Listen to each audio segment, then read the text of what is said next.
Thank you so much for coming. You are the CEO of Biz Growth Inc., and you do so many things. Thank you so much for being my co-host. And let me just apologize in advance because I'm sure I will not be able to live up to the expectations that you have. But since you've known me for years, you already know that, don't you? Oh, come on, Joe. You always raise the bar. So Sherre, I'm ready. Tell us your story. Tell us, because I know you as a writer. Mm-hmm. I know you as an author. Mm-hmm. I've read many of your articles over the years in different local and national papers. Mm-hmm. I know you as somebody that literally can pack a room. You've done it for me several times. Mm-hmm. So you've just got this well-rounded skill set. My company factotum, Julie, should thank her for your job, because it was you that helped advise me restructure my company and make sure that I'm pleasing the small business owners and defining their expectations correctly. So, exactly. So I hold you on a pedestal that I hold very few small business people on. So talk a little bit about the journey of how you've received all this business knowledge. Absolutely.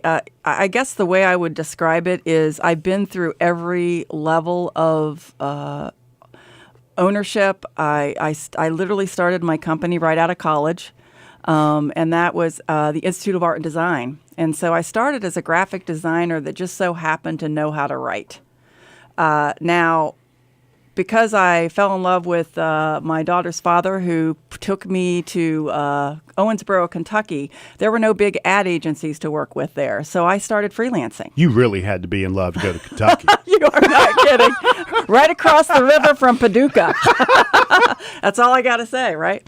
And so I started out as a freelancer and just naturally worked with small business. And this was in 1984. And at that point in time, I realized that I needed to go back to school. I had no clue how to run a business. I had no clue how to market. But what was interesting is these small business owners just assumed because I could write, because I could design, I knew all this stuff about marketing. But I was honest and very transparent and said, no, I'm back to school. I've gone back to school for that. But the big aha, because I went back to school in '86, the big aha was that these business owners were too busy in their business. They didn't have time to try to work on the business, which of course we know is a big problem, right? And they literally wanted me to share what I was learning. And I did. So then at that point in time, I knew what my mission was, which we know mission is very important to a successful company.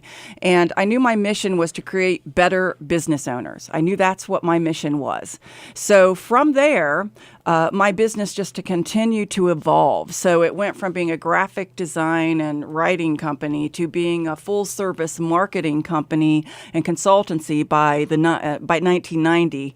And then in the 90s, with the whole PC craze that happened, I expanded my base of knowledge in that regard and continued to see that even though I was focused on marketing, I would constantly see operational issues that were impacting the effectiveness of marketing.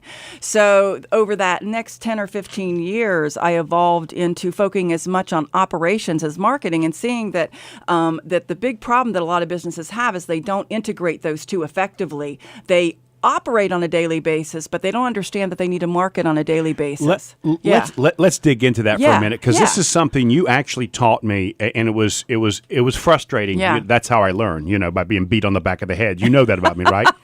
And so I had hired you and your organization to help me figure out a way to brand my company. Right. And you did a detailed review and a detailed analysis of the business. And when we first sat down to talk about it, you wanted to tell me what I was doing wrong. And I was like, Sherre, that's not why I brought you here, right? I don't need you to tell me how to be a better business broker. And you said, well, maybe you do. Because here's 4 areas that your clients are disappointed in. Right. Here's some areas that you are defining the expectation one way, but the client is expecting something different. Right. And for you were looking at it from this view that I cannot help you market until you are solving these problems. So that's why I say Julie got a job, because I started looking for somebody to help fill the voids of things I could not do. And now we've got processes in place. We've got, when somebody fills out an NDA, we now let them know, hey, by the way, somebody has filled out an NDA for your business. And we were never doing that before. Right. I don't think there's any business brokers that are doing that. And it's because you took the time to break out these different challenges before we even talked about how to market the business. So it really is an important fact that small business people need to understand. You've got to make sure what it is you're going to market is marketable. Right. Well, and the operations is the foundation of the business. And if you're not operating effectively, then you're not marketing. You're not going to be able to market effectively. Right. And that's what you're looking for. You're looking for these distinguishing marks. And you're saying, Joe, if you'll just make these few changes, I can now market something that you have that absolutely has substantial value. Well, and I think, one of the things... It was genius, I tell you. Genius. Well, thank you. What was exciting for me is that I've gone from being that freelancer to that subcontractor to that business owner to that entrepreneur to the shareholder. And so, what is important for businesses to understand, if you really want something you can sell, and of course, Joe, you know so well, and that's become my passion, is there's a lot of business owners that think they have something to sell and they don't. Yes. And that is really what my focus is now, is value building. Building, economic vitality, I like to say, but it's also entrepreneurial prosperity. But what you did for me, which was so surprising, was you sort of broke my system apart into pieces and then told me how to put the pieces back together. So there's systems in place. And small business people get scared to death when they hear system. Right. But a system may just be one piece of paper, one concept, right? Exactly. And so you take this complex thought and you break it down to one simplistic thing. Joe, you need to let the client know that somebody was interested, right? Right. And then together we can come up with how. Communication is such a powerful thing. Right. Us small business people would really prefer not to do that. If we could not deal with clients, we would really like that, right? You understand that? Oh, I don't know. I don't agree with you. I love clients. Clients hopefully love me. So talk about this, because your business life has been like, you have reinvented yourself many times, right? And you keep adding to what you've done. I'm the Madonna of the business world. I would believe that, yes. So talk about how you do that, how you take one skill and then add it to the next skill that you've learned, because there's a lot of small business people out there that have to do that. I have to go back to mission. Because I knew in 1986 that my mission was to create better business owners, better strategists, better operators. Everything I did, and most people don't understand what a mission is. And so a lot of companies have a mission that's just a glorified capability statement, so they're limiting them with what they are capable of doing then.